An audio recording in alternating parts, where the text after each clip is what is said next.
Wellness counter होंगे, दवाइयां भी वहां मिलेगी, टेस्ट भी वहां होंगे, जेब भी नहीं कटेगी और जान भी नहीं जाएगी। मेरी बात को याद रखना, जान भी बचेगी और सम्मान भी बचेगा और जेब भी नहीं कटेगी, क्योंकि मानव जीवन सबसे अनमोल है, इसकी रक्षा होनी चाहिए।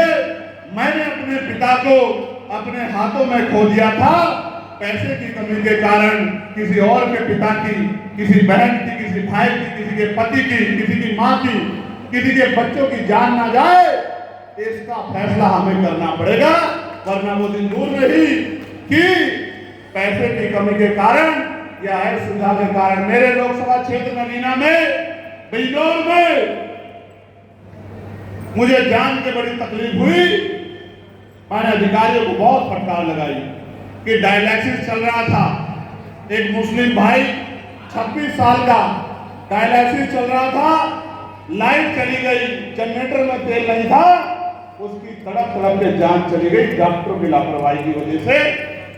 आप समझिए, जिस अस्पताल में, सरकारी अस्पताल में जनरेटर नहीं है, जनरेटर में तेल नहीं है, आप समझिए कितना बड़ा भ्रष्टाचार हो।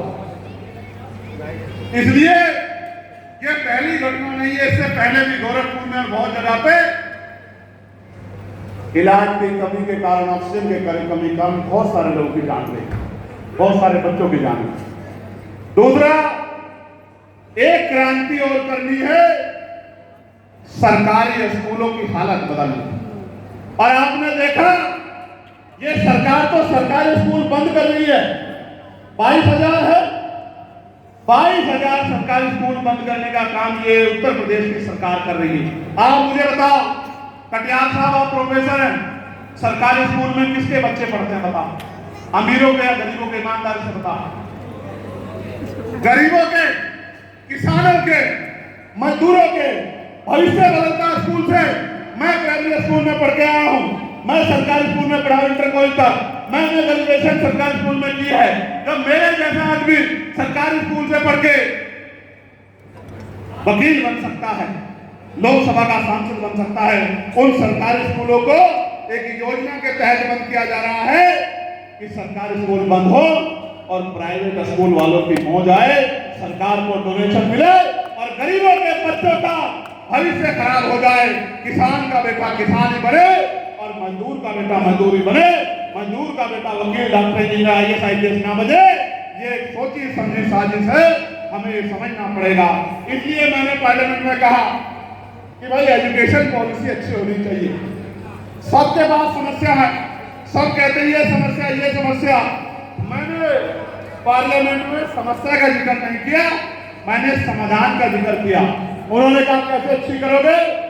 मैंने कहा अच्छी ऐसे होगी जब नीति बनाने वाला और लागू कराने वाला, यानी कि जो संवैधानिक पदों पर, जिनका मैंने जिक्र किया था, राष्ट्रपति हो या ग्राम पंचायत के मेंबर की संतान, सबको शिक्षा एक समान, सबको शिक्षा एक समान। तो मैंने कहा जब जो टीचर पढ़ाता है, जो जिलाधिकारी उसका निरीक्षण करता है, उसकी निगरानी करता है, जो कमिश्नर जिले की निगरानी करता है, जो सेक्रेटरी और तमाम अधिकारी हैं जो कमिश्नर की जिले की निगरानी करते हैं, जो संवैधानिक पद हैं, DM हो, SDM हो, कमिश्नर हो, पटवारी हो, सेक्रेटरी हो, पुलिस के जवान हो, दरोगा, सिपाही या हेड कांस्टेबल हमारा भाई, या फिर SSP या कमिश्नर या DIG, IG या DGP, इन सबके बच्चों को सरकारी स्कूल में पढ़ाना चाहिए। उधर विधायक सांसदों के बच्चों को, मंत्रियों के बच्चों को, तमाम जनप्रतिनिधियों के बच्चों को सरकारी स्कूल में पढ़ाना चाहिए। आप देखना, जब एक ही क्लास में, सोचो कक्षा 6 की क्लास है, एक कुर्सी पे DM साहब का बेटा बैठा होगा, पढ़ रहा होगा, दूसरी वाली पे कमिश्नर साहब का बेटा बैठा होगा, तीसरी वाली पे विधायक जी का बेटा बैठा होगा, चौथी पे सांसद जी का बेटा बैठा होगा, और उनके बीच में आपके मेरे गरीब परिवार का, मजदूर परिवार का बेटा बैठा होगा। आप देखना, ना जेब कटेगी और ना ही शिक्षा में कमी आएगी, क्योंकि जब अपने बच्चों के भविष्य का सवाल आता है तभी हमें सबसे अच्छी चीजें याद आती हैं। इसलिए मैं कह रहा हूं बिल्डिंग भी अच्छी होगी, पंखों की जगह एसी लगेंगे, क्योंकि बड़ों लोगों के बच्चों की बात है, उनके बीच से हमारे भी तर जाएंगे। इसलिए मैं कह रहा हूं कि सरकारी स्कूल में सुधार अगर करना है, उनको बंद करने से काम नहीं चलेगा, उनमें सुविधाएं लाके और उनमें अपने सरकारी कर्मचारी अधिकारियों के बच्चों को, नेताओं के बच्चों को पढ़ाना पड़ेगा। आप देखना भ्रष्टाचार भी खत्म होगा और पढ़ाई भी अच्छी मिलेगी। मिलनी चाहिए, नहीं मिलनी चाहिए पढ़ाई? कितने ही मैंने नाम गिनाए, राष्ट्रपिता ज्योतिबा फूले, माँ फातिमा शेर, माँ सावित्रीबाई फूले, माँ रमाबाई, कितने नाम गिनाए, ब्रह्मानंद लोधी जी, कितने नाम लिखवाए, महात्मा रामसूर वर्मा जी, कितने नाम आपको बताए, ओम प्रकाश वाल्मीकि जी। ये सब शिक्षा के दूत थे, इसलिए कह रहा हूं। और बाबा साहब ने तो कहा शिक्षा श्रेणी का वो दूध है जो पिएगा वो मरेगा। आज अगर चंद्रशेखर यहाँ खड़ा होकर बोल रहा है तो ये उस शिक्षा की देन है जो बाबा साहब अम्बेडकर के संविधान ने हम सब लोगों को देने का काम किया। प्यारे साथियों, जितना बैकलॉग है उस बैकलॉग को भरा जाना चाहिए और पढ़े लिखे नौजवानों को रोजगार देना चाहिए। ये मांग भी सरकार को हमारी पूरी करनी चाहिए। और अगर सरकार पूरी नहीं करेगी तो मैं आपको विश्वास दिलाता हूं कि जिस दिन हमें अवसर मिलेगा, पहली कैबिनेट में सारा बैकलॉग निकलवा के उस बैकलॉग को भरने के आदेश दिए जाएंगे। मेरी बात को आप याद रखना। दूसरा, जितनी भी परीक्षाएं होंगी उसमें जो शुल्क लिया जाता है उस शुल्क को हम लोग जीरो करने का काम करेंगे। मेरी बात को याद रखना। चाहे किसी भी डिपार्टमेंट की भर्ती हो, कोई शुल्क नहीं लगेगा और परीक्षाएं निष्पक्ष होंगी। इस सरकार की तरफ पेपर नहीं लीक होगा। मेरी बात को याद रखना, पेपर नहीं लीक होगा, पेपर नहीं लीक होगा और 69,000 शिक्षक भर्ती की तरह आरक्षण का घोटाला नहीं होगा। मेरी बात को याद रखना। जिसका जो हक है वो मिलकर रहेगा। सारे नेता हैं पिछड़े वर्ग के, इन दलों में, इन पार्टियों में 20,000 पद खा गए, 20,000 बच्चों का, 20,000 परिवारों का भविष्य उजाड़ गए और ये सरकार बैठ के ताली बजा के तमाशा देखती रही। हाईकोर्ट ने उनके फेवर में आदेश कर दिया।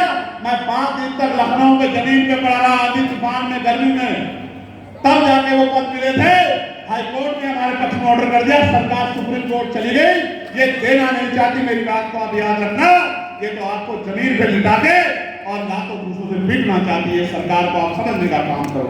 प्यारे साथियों, प्रमोशन में रिजर्वेशन, अब इस पे ये बात बड़ी चुभती है कि प्रमोशन में रिजर्वेशन का जो फायदा हो रहा था वो क्यों रुक गए। इसमें सिर्फ ये सरकार दोषी नहीं है, इनसे पिछले वाली सरकार ने भी प्रमोशन में रिजर्वेशन का बिल पार्लियामेंट में फड़वा के हमारे दलित वर्ग के, आदिवासी वर्ग के कर्मचारियों को, उनके अधिकारों को छीनने का काम किया, उनके खून के आंसू उनको रुकवाने का काम किया।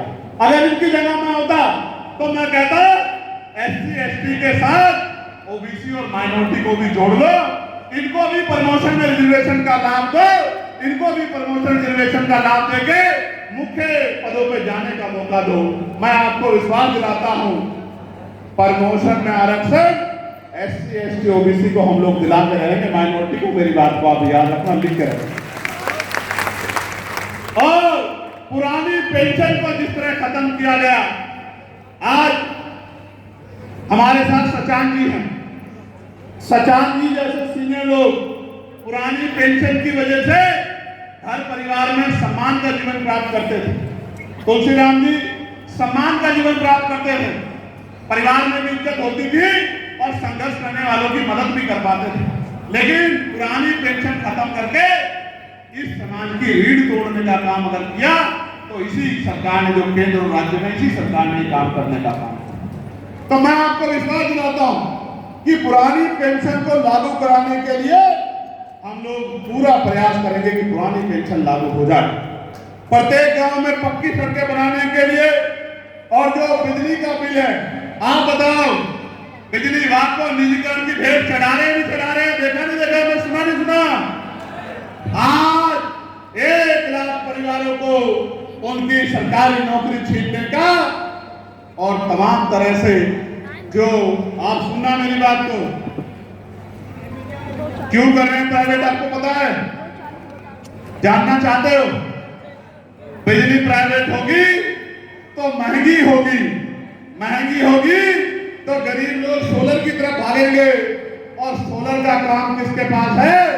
गूगल पे सर्च करके देखने में आपको पता लग जाएगा कि किसको मदद करने का काम किया जा रहा है, किस लिए बिजली को महंगी करने का काम किया जा रहा है। मैं आपको स्पष्ट तौर पर कह रहा हूं, अगर निजीकरण के जरिए इन कर्मचारियों की नौकरी छीनने का काम करेगी सरकार, तो उत्तर प्रदेश में बंद बुलाने का काम हम लोग करेंगे। पूरे उत्तर प्रदेश के सिस्टम को ठप करने का काम हम लोग करेंगे। उन अधिकारी कर्मचारियों की रक्षा करने का काम करेंगे। और मैं बिजली विभाग के साथियों के साथ साथ अन्य विभाग के साथियों को भी बताना चाहता हूं, जलते घर को देखने वाले फूस का छप्पर आपका है, आपके पीछे तेज हवा है, आगे मुकद्दर का आपका है। उसके कत्ल पे मैं भी चुप था, मेरा नंबर अब आया, मेरे कत्ल पे आप भी चुप हो, अगला नंबर आपका है। आज बिजली विभाग पे जो लोग चुप हैं, अधिकारी कर्मचारी दूसरे भागों के, कल आपके भाग का नंबर आएगा, तब एक ही आदमी आपके लिए खड़ा होगा, एक ही संगठन आपके लिए खड़ा होगा, एक ही पार्टी आपके लिए खड़ी होगी, वो है भीम आदमी आजाद समाज पार्टी और आपके लिए संघर्ष करने वाला भाई चंद्रशेखर आजाद। प्यारे साथियों, आज कानून व्यवस्था का क्या हाल है? कानून व्यवस्था का यह हाल है, गरीबों की बच्चों की अस्मतें लूट रही हैं, उनके घरों को जलाया जा रहा है, उन्हें मार के लटकाया जा रहा है, कोई सुनने वाला नहीं है।